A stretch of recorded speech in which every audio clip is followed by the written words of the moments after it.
Hello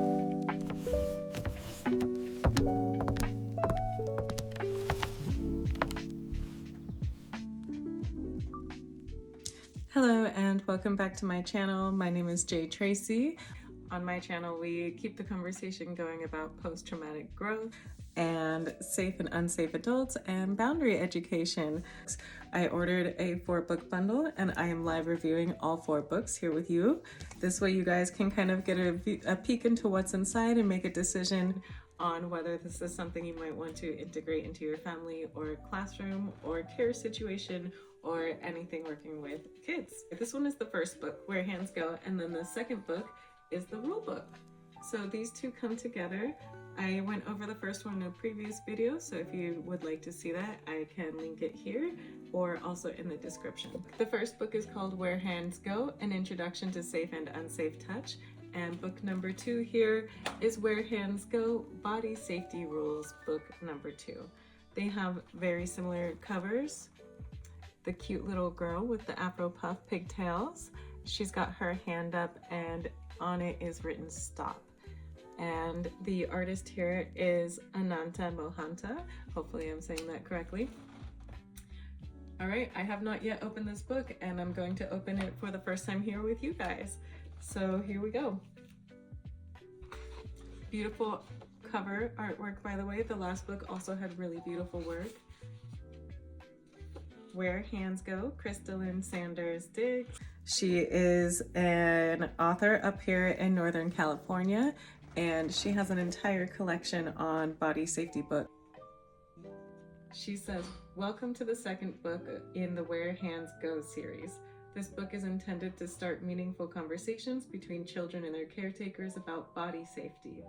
This book builds on that foundation by teaching them 10 body safety rules they can keep in their minds and hearts while at school. We have the same character. She does appear to be a little bit older.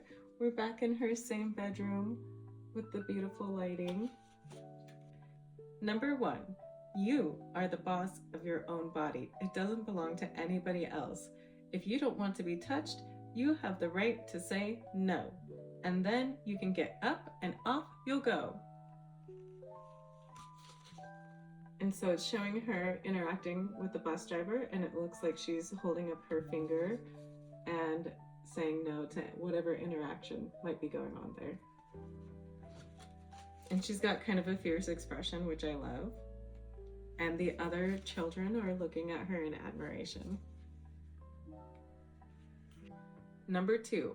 Our bodies need our love and care. They're not something we have to share. Rule number 3 might not be fun and games, but it's okay. Let me explain. Games should not involve kissing or touching private parts. They're called private for a reason, so always trust your heart. Oof. Ugh. And then it shows her in this room, and she is putting her hand up to this adult man. It just gives me the creeps, and it is a common situation. I think it's relatable to a lot of people. I think that's probably why you're on my channel and you follow my content. You probably have some sort of impact or experience with an untrustworthy adult. And in this picture, you can kind of see that they're in a room alone. There's no other adults around and she's still standing up for herself. And so, you know, for having to bring up such a touchy subject, I think the visual, letting the visual do the work and giving the parent or the caretaker the space to explain that for themselves at a level that's appropriate and understandable to their child is probably the most intelligent and smooth move you could make with this kind of lesson. Number 4 says, never hide a secret that makes you worried, upset, or hurt. And don't be afraid to raise an alert. True feelings should never be hidden, especially when actions are forbidden. True feelings should never be hidden, especially when actions are forbidden. The first part makes a lot of sense. Yeah, just don't keep secrets. If it feels weird, don't keep it. And kind of helping your child decipher between a surprise and a secret. In my mind, surprises are kind of the only secret that we really need, and privacy is different than having a secret in my mind. And that's kind of something I would want to help my child differentiate from, is privacy for yourself as a protective boundary versus surprises when you temporarily withhold a gift or a party or something like that, versus an actual secret that you really don't know if the person telling it, like, are there usually good intentions behind a lot of secrets? I don't think there are, and it's good to put your child on alert for that. Number 5, touching someone else's body part is not okay, and you have the right to run away.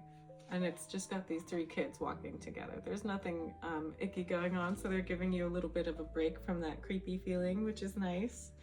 And it makes it a little easier to absorb this. And yes, touching someone else's body is not okay. So that's good that not only are you teaching them to protect themselves, but to also be mindful of how they're using their own bodies. And then you have the right to run away. Yes, of course, please run away. If someone is touching you, adult or child, just run, get out of there. Don't tolerate it if you can safely. Okay, on the next page we've got, I haven't read it yet, but we've got, it looks like maybe the parents up on the steps, and then maybe a good friend or an auntie, and then our main character coming home. No matter the time, place, or event, rule number 6 is all about consent. Straightforward, easy rhyme, good rhythm, love it. Number 6, you can always say no to being touched and kissed, even when they try to resist. Your body is precious and so is mine. Not hugging and kissing is completely fine. Yes, everything about that is good.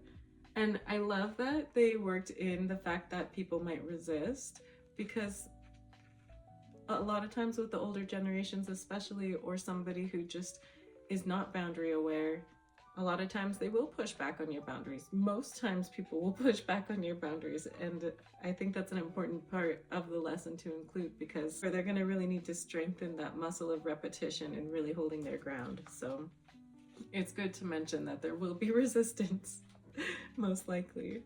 Number 7, no one has a right to watch you in the shower or see you get dressed. Remember, privacy is a rule, not a request. And this is obviously aimed at kids who can take care of themselves safely in a space with water. Clearly, adult supervision is different than spying or watching. So yeah, they have her. She's clearly old enough to be operating in her own restroom, and that is what she's doing. If you feel unsafe, use rule number 8, and don't feel like you have to wait.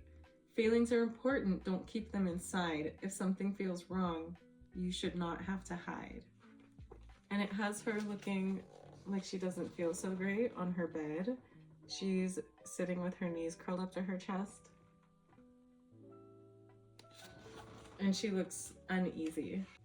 It's not only making the child aware of different feelings that can come up throughout their experiences, it's helping them name it, and it's opening up permission to have conversation about what they're feeling. And anyone who's reading this to a child has a chance to use this as an opportunity to let that child know that they are a safe place to talk. So this is great for both the child and the reader.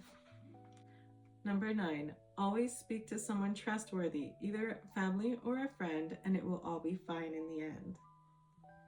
Okay, that's great. So she's really continuing the point that communication does need to be open, and that they need to know who the safe people are in their lives, and that those people are available to talk about the good things and the not so good things. And then it shows her sitting nice and comfortably between what might be her parents.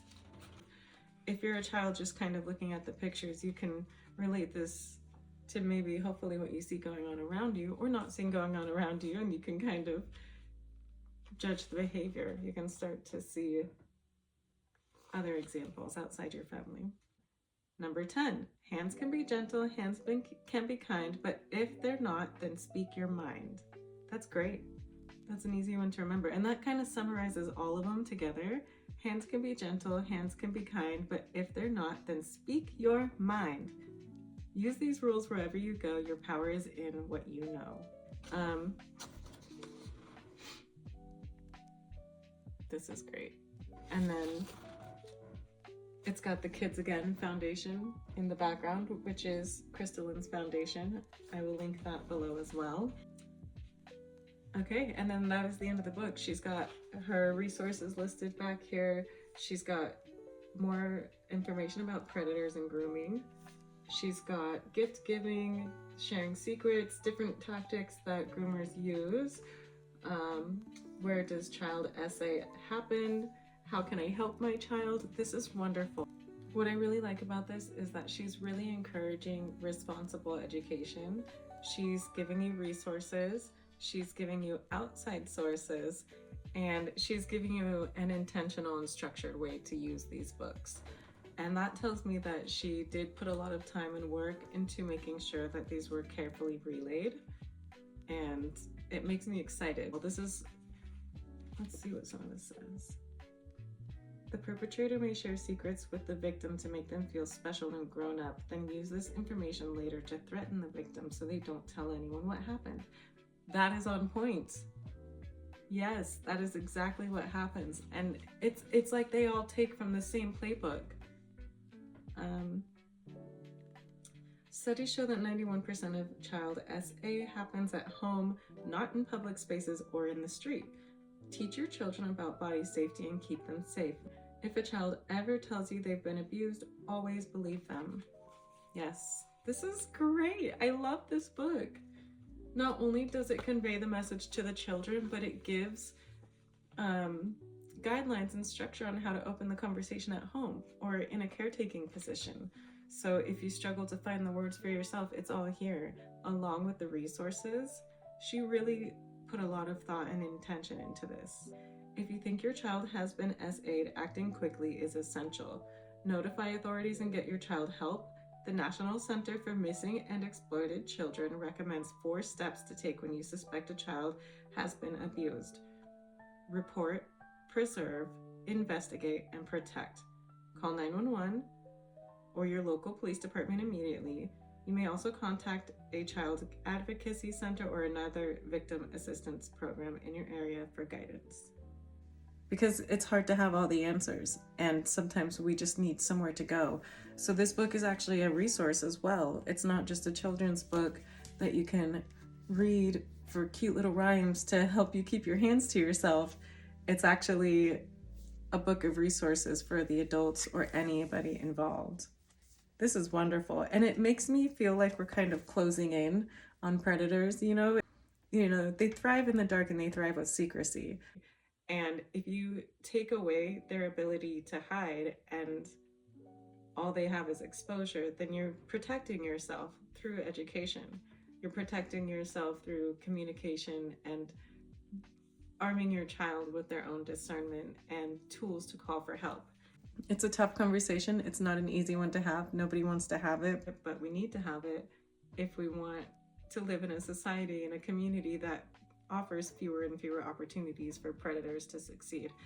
And I think that this book collection by Krystaelynne Diggs and her illustrator, Ananta Mohanta, are doing a wonderful job of putting a big dent in opportunities for predators to succeed. So thank you to these two for writing this book. And thank you to anybody else who is interested and listening to this. There are 2 more books in this series, which I will review. And I, so far, am loving this series, and I really hope that you guys love it too.